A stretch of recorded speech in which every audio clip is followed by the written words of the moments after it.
Let's go, baby! Welcome to Chelsea News. You ain't so tough with that bad boy tuck. I'ma get it how I'm living, I'ma walk the walk. Outline my lines, I rap through thought. What's happening, friends? Welcome back to Football Therapy with me, your host, Jan. I hope you're doing well. I really do hope that. Welcome back to Chelsea News, of which there is some. Reece James returning to fitness. Could he be back very, very soon? That would be good, right? Right? Also, Maatsen, could he go? And what's going on with Victor Osimhen? Are Chelsea going to buy a new centre forward? Is Nico Jackson enough with Brewer? Lots to get into today. We're going to be signing Footy Insider, the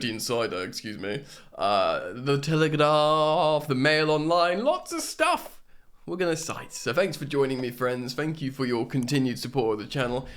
I do love you all very much. Oh, there's not so much that the camera disappeared. That's how much I love you, mate. All right, then, yeah. Right, Reece James, what's going on? Well, Sammy Mokbel writes for the Mail Online. Reece James is closing in on a return to full training, and news that will arrive as a timely boost for both Chelsea and the boss, Mauricio Pochettino. The Blues captain, lest we forget he's the captain, suffered a hamstring injury in August and hasn't played since the opening game. He's been working along with clubs. He's been training at Cobham, rehabilitating, but hopefully Chelsea are going to be meticulously careful in the reintegration of Reece James into this Chelsea team. There's hope that he could be ready to accelerate his training involvement next week, but the clash against Burnley might be coming too soon. There's hope, though, he'll be available for Arsenal. So after the next international break. Pochettino did say that he might be available by the end of this period here before the next international break. But personally, I would just be like, wrap him up in cotton wool, protect this guy, make sure he's ready for Arsenal. He'll know what the game against Arsenal means. And it's just better to make sure his joints, his hamstring, everything's just prepared for the reintegration to fast-paced, high-octane, physical Premier League football. You don't want to mess about anymore. I'm done messing about. This news will offer encouragement for Pochettino, who faces mounting problems at fullback. Of course, in addition to James's injury, Gusto is banned for a couple more games. He should reintegrate. With Ben Chilwell waiting on a standstill for his hamstring. We're still waiting to hear that. Pochettino, I believe, speaks to the press today. I'm sure he'll give an update on Chili B's hamstring injury. I will do a pre-match preview, not press conference, for Chelsea's game against Fulham. The Fulham derby, big game and opportunity to really create some momentum now. We'll build a lineup, and we will speak about the injury and stuff then. So do consider, make sure the bell is turned on for that. That content that should follow. Of course, Chelsea are awaiting the news on whether James is facing an FA ban following the incident in the tunnel at Aston Villa, at home to Aston Villa. Yeah, this is like interesting. Reece James not even on the pitch, giving grief to the referees in the tunnel, going full proper Chelsea against the mediocre officiating, of which there is just so much in the Premier League. I just realised my camera tripod is falling down. Yeah, look, he'll get fined. He won't get banned, I think. Famous last words, of course. But yeah, nice to see Reece James does care. And it's probably very frustrated he can't help his team. And the only thing he can do is have a go at the refs. Alright, before we talk about Victor Osimhen, let's jump over to the Telegraph from Matt Law and find out what's going on with Maatsen. Matt Law writes this: Chelsea are yet to make any progress on the future of Maatsen, despite him featuring prominently in the opening few weeks of the season under the head coach Pochettino. Pause. Has he featured prominently? I'd argue he hasn't. I'd argue he's had a few token minutes, all not in his favoured position. But one has to ask, if you are a fullback, do you not get excited to be asked to play closer to goal? Is that how it works? Reece James used to be a striker. We can probably tell from how he strikes a ball and scores the goals and, can combine well in the final third. Chilwell looked ever so excited when he was asked to play left wing over left back, but I think maybe a bit of time playing there in the team, I reckon he might realise, I'm better off playing left back here. But I don't know, Maatsen's played left wing, right wing, number 10 for Pochettino. If I was a fullback, being asked to play in that role closer to goal, I think that'd be quite exciting. Surely the closer you are to goal, the more fun, right? Right? Well, maybe not, depending on your profile. Maatsen's contract is due to expire at the end of the season, but there's been no movement over the course of the past month since Burnley had a bid worth £31.5 million accepted by Chelsea. So yeah, nearly 32 million quid, which is quite a lot of money for a pure profit situation. Chelsea accepted. He didn't.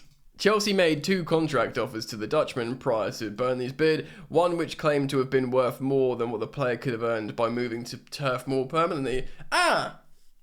Interesting. So he's really being careful here, because Chelsea offered him more money than what Burnley would have offered him moving there. But he probably thinks, had I gone to Burnley, I would be playing every week, maybe in his favoured position. Maybe he's thinking he can milk Chelsea for more here. Maybe his agent's getting inside his ear.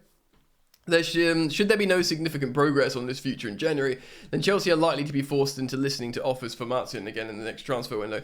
Yeah, but the thing is, you say you would be forced into listening to offers. This is not me taking the mickey out of Matt Law here, but not only have we already listened to offers, we've literally accepted an offer already for him. And he said no, he doesn't have to go and sign for that club. So there lieth the issue, boys and girls.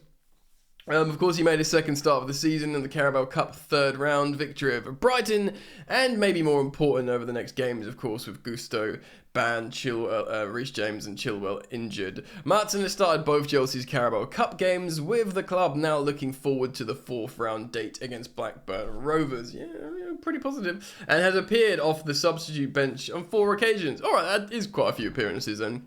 Pochettino is understood to have been impressed by him. Yeah, so there is an element of Poch going to the owners like, yeah, I like him, just don't sell him, you know.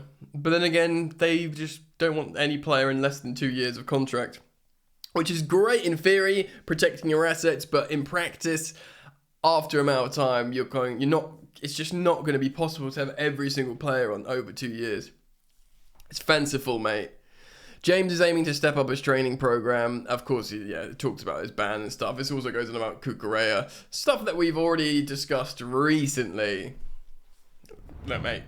We'll do a pre-match preview for Fulham Chelsea. I would start probably off the top of my head. Maatsen left back, Cucurella right back. We'll see what happens there.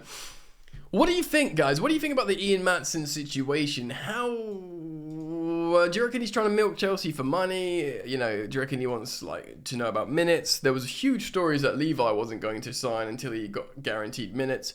He did sign. He's been playing every game. But had Pochettino offered him guaranteed minutes, Poch has said, no, I don't offer that to anyone. Levi himself sort of waved those accusations away, saying, no, I just want to know about the project, and if the gaffer says, if I train hard and deserve to start, I'll start. But that goes for everyone, and that should be the rule, right?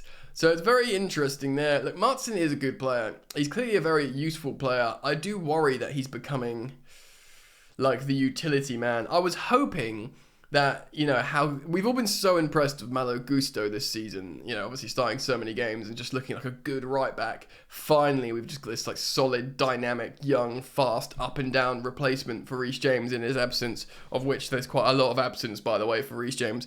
And Ben Chilwell injured again. Chilwell does get injured as well. Remember the last time we had huge absences of both our first choice wing-backs and Chilwell and James? We just looked like a different team. Granted, we don't play wing-backs anymore, but they are important. So Gusto's been a massive bonus. I thought Maatsen could be the Gusto on the other side, not Levi Colwill. And also the game midweek showed how Levi Colwill can be so effective from centre-back with those passes. I don't know, man. At the end of the day, if Pochettino wants to play Maatsen as a front 4 player, then fine. You've got the plan, Pochettino. We have been, struggling for a long time, Chelsea. Even when it didn't look like we're struggling, the plan hasn't been so convincing. So if you've got your ideas of what profile should play where, fine. My biggest qualm is Chilwell at left wing. That's the only one I'm vetoing. The rest, go nuts, mate. Go nuts. Play Cucurella right back. Apparently that's a master stroke, and the dude went freaking Super Saiyan in the second half against Brighton. Master stroke from you, Poch. If Maatsen's a number 10, left wing, right wing, fine. Like I said, I'm only vetoing Chilwell at left wing. do what you want. So comment down below. Let me know what you think about the situation with Maatsen. Will he resign? What does he want? Should Chelsea sell him? Where should he play? Alright then, Footy Insider 247. Yeah, which is a website with some news sometimes. Have talked about Osimhen. Major update on Chelsea signing Osimhen after scandal. Dun, dun, dun. Chelsea could be the best placed club to land striker Victor Osimhen if he forces Napoli exit. Sources have told Football Insider. Ha! There's sources. There is sources. Delicious sources.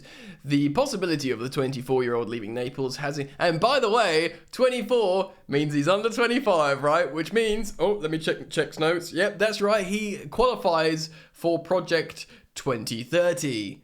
And Madison, who they were thinking of signing because he's 25, doesn't pass the rule. Peculiar, but hey, they just do everything by rules and data. The 24-year-old, of course, the social media scandal. His agent publicly threatened to take legal action against the Italian club after a series of TikTok videos were posted mocking the team's forward. Yeah, 2 TikToks. They were freaking weird, bro. I'm sure you guys have kept up on it. I did do a video on it. Like, why do you take the mick out of your talisman? Like, you know, especially... it's just... really worrying. Anyway, Osimhen is a long-term target for Chelsea, who wanted to sign the striker last summer in January and the most recent summer window. However, it's believed that a deal for the Nigeria international, who is out of contract in June 2025, would be a tough one to do on the financial fair play standpoint. Hold on. I thought we had the elusive cape of invisibility when it comes to financial fair play. But a well-placed source, here's that source again, has told Football Insider that the deal may be, quote, too good to miss out on if the right circumstances arrive. Napoli are likely to demand a mega money fee for a man who fired 31 goals last season to help them win the Serie A title. Yeah, he didn't score 31 goals in the league. I think it was 26 goals in the league? Still sounds great, doesn't it? But then again, we've been burned before with strikers winning titles, scoring loads of goals in Serie A, and then flopping. Not just Lukaku, I think there's a touch of the Higuains there too. Chelsea could now be the best placed European giant in the running for Osimhen as our scoring woes continue. And boy, howdy, they're continuing. It is believed a potential move would be most likely to take place in the next summer window rather than the mid-season, but I don't know, like 12 months and 18 months left on the contract. Just that 6 months can offer so much more value in terms of the transfer fee. I do wonder, you know. I do wonder. Osimhen has already hit 4 goals in 7 games across the competition. Meanwhile, Chelsea is struggling for goals and sit 14th in the Premier League with 5 points. Big money striker signing. Well, he's not a striker, is he? Christopher Nkunku could be out until the end of the year. Yep. Nicholas Jackson struggling to find his feet. Hey, he scored midweek. Should have had a brace. Jackson, who's managed 1 league goal in 6 games, will miss the next game, of course, for his accumulation of yellow cards. Right, after we batter Fulham and score loads of goals, I imagine Nico will be reintroduced to the side, and I do not want any more yellow cards for dissent. I want Nicholas Jackson, Zen Master, when it comes to speaking to referees. And Zen Master with speaking to referees and, I don't know, God of Thunder in front of the goal. You know, you got to find a nice balance. God, imagine how many yellow cards Diego Costa would get now with the new rules for dissent. Because he was always like, I'm going to eat your face off, ref. He was terrifying. He was scary. Let me know what you think. Do you know, like, Osimhen? He is wicked, but I'm just terrified of spending a lot of money on forwards for the last few years. Not just from recently in this regime, even in, you know, the Abramovich regime. I'm just terrified of spending a lot of money. That's why I was, quite into Nico Jackson for 30 million. Look, what if he's wicked? We'll just suddenly feel good about good business and not feeling pressurized to spend hella money on centre forwards. Anyway, keep it locked to this channel. I'll keep you guys posted on all developments and previews, reviews on Chelsea stuff. Keep it locked.